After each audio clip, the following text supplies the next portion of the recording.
मुझे कांग्रेस से लड़ाई नहीं करनी, मुझे दो बातें रखनी है। यहाँ तो मैंने कांग्रेस प्रवक्ता को सुना, उनका ओपनिंग स्टेटमेंट था कि दंगा करने वाले चाहे कोई भी हो, चाहे राइट विंग हो, चाहे एसडीपीआई वाले हो, दोनों ही अरेस्ट होने चाहिए। मतलब ये अल्लाहू अकबर का नारा लगा करके और नाराए तकबीर लगा करके जिस प्रकार से घर जलाए गए, ये सबके कान आज बंद हो गए हैं, कोई सुन नहीं पा रहा है कि नारे क्या लगाए गए। अगर जय श्री राम गलती से भी एक कहीं कहीं कह दिया गया होता तो अभी पूरे देश में बवाल कट गया होता। नंबर दो, इन्होंने कहा ना तो अंग्रेजों ने ना मुगलों ने हिंदू धर्म को डिस्ट्रॉय किया, तो अब क्या डिस्ट्रॉय होगा।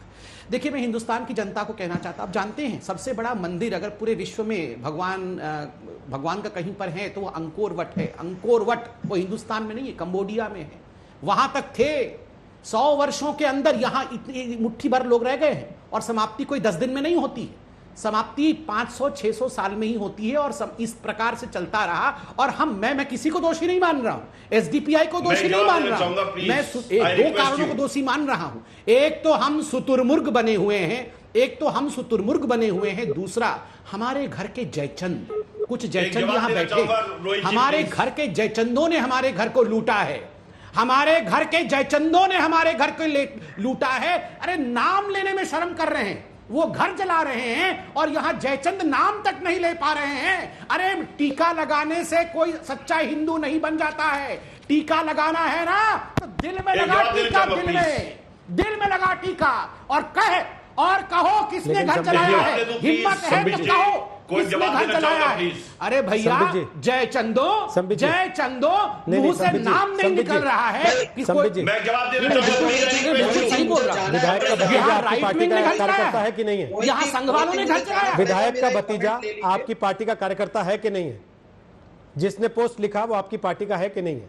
चलिए मैं बताता हूँ, चलिए मैं जवाब देता हूँ। चलिए, पहली बात तो है मुझे पता नहीं वो हमारा नहीं, मैं बिल्कुल इसका होमवर्क नहीं करके आया।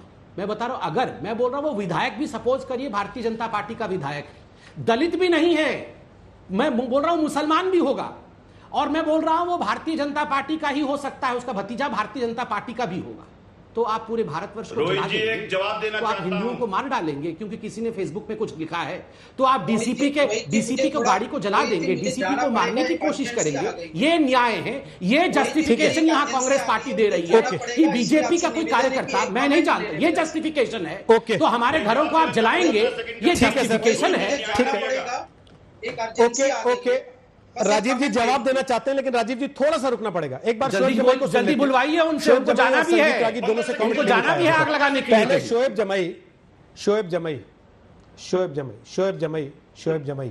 जमई बहुत देर से हाथ उठाए आप।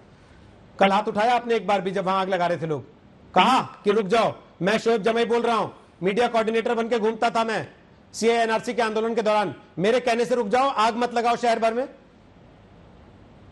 या फेसबुक पोस्ट का जवाब शहर में आग लगाने से होता है? देखिए रोहित जी, सबसे बड़ा मुझे तो बड़ा आश्चर्य हुआ कि जब आपने एक बार भी ये सवाल नहीं किया कि क्यों इस देश में बार बार मुसलमानों की भावनाओं को आहत किया जा रहा, बार बार प्रॉफेट मोहम्मद सल्लल्लाहु अलैहि वसल्लम के खिलाफ आपत्तिजनक बातें की जा रही है। हमने तो कभी राम के खिलाफ आपत्तिजनक बातें नहीं की। अभी संबित पात्रा जी जो है, हालांकि मैं किसी भी हिंसा का समर्थन नहीं करता, मैंने कहा कि विरोध प्रदर्शन में हिंसा समाधान नहीं है, हालांकि मुसलमानों को इसका बहुत बड़ा चोट पहुंचा है। भाई साहब, आप समर्थन करिए ना करिए, आप ये बता चुके हैं कि किसी भी बात पे आप लोगों को आग लगाने के लिए सड़क पे उतरने को तैयार होंगे। नहीं, आपको आगे कहने की जरूरत ही नहीं है, आपने उतने में ही बता दिया है। मैं बड़ा स्पष्ट रूप से एक बात बताना आपसे चाहूंगा कि इस देश में एक फैशन सा बन गया। अभी संबित जी कह रहे थे मुसलमानों को डिफाइन कर रहे थे, इस्लाम को डिफाइन कर रहे थे, मैं इनको एक डेफिनेशन देता हूं कि मुझे राम के और सनातन हिंदुत्व से कोई दिक्कत नहीं है, लेकिन भारतीय जनता पार्टी और आरएसएस के हिंदुत्व से सबको दिक्कत है, जो घर जलाने में यकीन रखती है, जो मस्जिद तोड़ने में यकीन रखती है।